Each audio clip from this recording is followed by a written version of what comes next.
Hola amigos, ¿cómo les va? Bienvenidos a mi canal. My name's Austin, and today's video is the third part of a series on Spanish verb conjugation. Today we're going to talk about how to describe future actions in Spanish using the indicative mood. Now before we get started, there are basically two ways to conjugate actions in the future in Spanish, and one is a little more formal than the other. The first, more informal way is to conjugate the phrase ir a using the simple present, then add the infinitive verb afterward. This is the equivalent of saying someone is going to do something. The second, somewhat more formal conjugation is to conjugate the action verb in the future tense. This is more akin to saying someone will do something.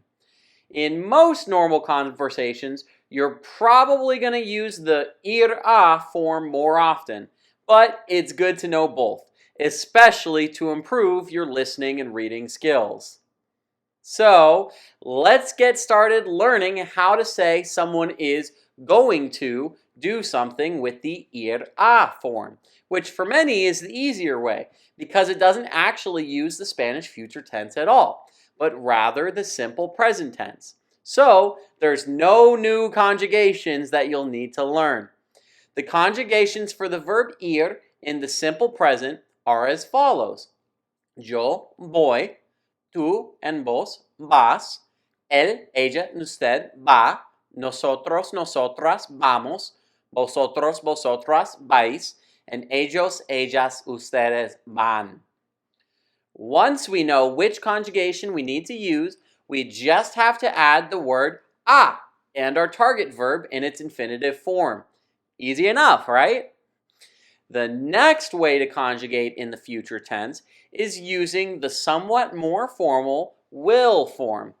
The conjugations for all regular AR, ER, and IR verbs will be the same because we're simply going to add our ending to the end of the infinitive.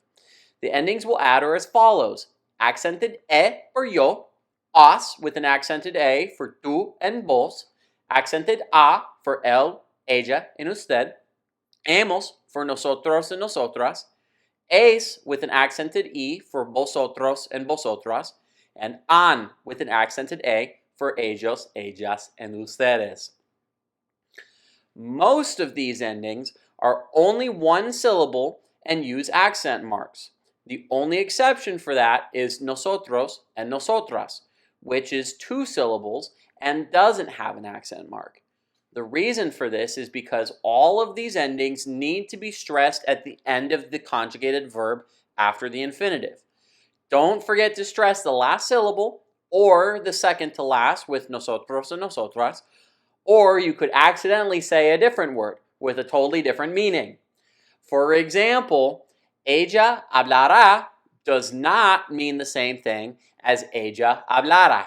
They both come from the word hablar, and Spanish speakers might still understand what you're trying to say if you don't stress the proper syllable. But hablara is actually the imperfect past tense in the subjunctive mood, and I'll talk more about that in another video. All right, back to our conjugations. To make things a little more interesting, let's get into our irregular verbs. Most verbs which are irregular in the present tense are actually regular in the future tense. In fact, there aren't any irregular AR verbs at all in the future tense, only ER and IR verbs, and most of those are regular too. There are certain irregular verbs which will still need to change in order to conjugate correctly. Just like I taught you in my first conjugation video on the simple present tense, if these irregular verbs are root words in other verbs, then those derivative verbs will follow the same conjugation patterns.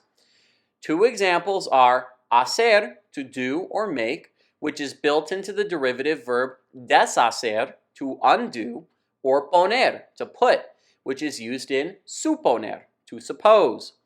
You'll be happy to know that aside from the derivative verbs, there are only 13 irregular verbs that you need to learn, and you're about to learn all of them. Within those 13 verbs, there are 3 distinct patterns.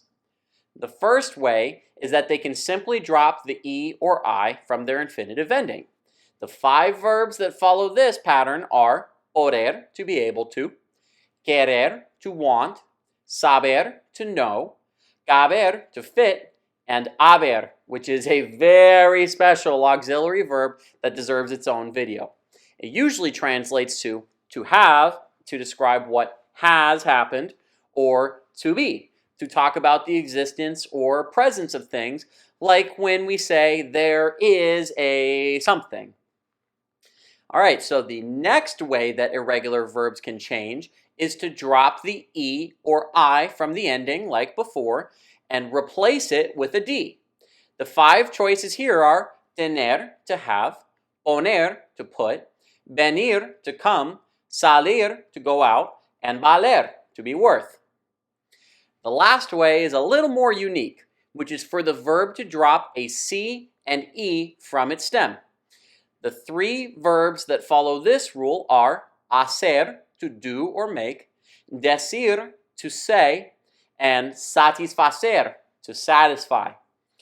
I'll do another video sometime doing a deep dive into all of the most common irregular verbs and their conjugation patterns, so stay tuned for that when it drops. Once we've adjusted the infinitives for our irregular verbs, we just add in the ending like we've already been doing. So if we want to say, he will make the soup for dinner, that translates to él hará la sopa para la cena. However, if we wanted to say, he's going to make the soup for dinner, we'll leave the target verb unconjugated and just say, él va a hacer la sopa para la cena. This conjugation trick can help you get out of sticky situations if you're having trouble remembering the future conjugations for irregular verbs in the moment. While we're talking about the future tense, I do want to point out one usage for it that's pretty common in Spanish: asking questions about unknowns in the present moment. For example, if you're chilling at home watching my videos and suddenly you hear a knock on the door, you can ask yourself, ¿Quién será? Now that literal translation is, who will it be? But in English we'd say more like, who could that be? Or if maybe you've been trying to call your friend and can't get a hold of him, you could ask, ¿Él estará en casa? Which literally translates to, will he be home? But in this case, the translation is more akin to, could he be home? These constructions are really useful for asking questions in a more hypothetical sense, when we don't know if we're going to get the answer for sure or not. All right, so that covers just about everything that you need to know in order to get started talking about the future in Spanish. So now it's practice time. I'm going to give you a few sentences and translate them into Spanish with the target verbs unconjugated. And it's going to be up to you to come up with the proper conjugations. Are you ready? Let's begin. Our first example is, I'm not going to abandon my friends when they need me. The translation with our target verb unconjugated is no abandonar a mis amigos cuando me necesitan. Quick note, that last word, necesitan, comes from the verb necesitar, to need, and it's conjugated in the subjunctive mood. I'll explain how the subjunctive works in another video sometime, but for now, just know we're using the subjunctive there in this sentence. So, do you think you got the answer? Let's find out. No voy a abandonar a mis amigos cuando me necesitan. That's right. We're gonna use ir a abandonar with ir in the simple present tense. Okay, so our next example is, someday you'll travel to Latin America. You're going to try new food and you'll be able to practice your Spanish with a lot of people. Our translation is, algún día tú viajar a Latinoamérica, probar nueva comida y poder practicar tu español con mucha gente. We've got 3 different verbs here, and they're all conjugated using the same subject. Ready to see the answers? Algún día viajarás a Latinoamérica, vas a probar nueva comida y podrás practicar tu español con mucha gente. That one was a little tricky, but I've got one more for you.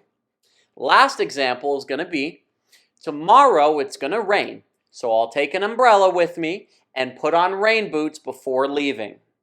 Our translation is, mañana llover, así que me llevar un paraguas y me poner botas de lluvia antes de irme. Now, before I reveal the answers, I want to take a quick detour and talk about reflexive verbs. In languages, verbs oftentimes use pronouns to indicate who or what is affected by an action. Some example pronouns in English are me, it, you, and them. Some pronouns in Spanish are se, me, le, and lo. In Spanish, some verbs, called pronominal verbs, have the pronoun se attached to the end of the infinitive after the AR, ER, or IR. When the subject is performing an action on themselves, we use reflexive verbs, a type of pronominal verb, and the pronoun matches the conjugation. I'm going to do another video sometime to fully explain pronominal and reflexive verbs. We have 3 pronominal verbs in this sentence that are used reflexively, which are llevar, to take, becoming llevarse, to take with oneself. Poner, to put, which becomes ponerse, to put on or wear. And ir, to go, which becomes irse, to leave. All right, back to the example. Before revealing the answers, the fully unconjugated translation is going to be, mañana llover, así que llevarse un paraguas y ponerse botas de lluvia antes de irse. Okay, time to see the answers. Mañana va a llover, así que me llevaré un paraguas y me pondré botas de lluvia antes de irme. So how'd you do? I know that last one was pretty tough. And if you missed any of the answers, keep at it and you'll get it next time. If you got all of the answers, buen trabajo. Eres asombroso. Well, that's going to wrap up our 3rd lesson on Spanish verb conjugation. So far, we've covered 4 of the 5 tenses in the indicative mood. We've covered the present, the 2 past tenses, and the future. My next video is going to be on the 5th and final indicative tense, the conditional. If you've enjoyed today's video, I would be so grateful if you help me grow my new channel.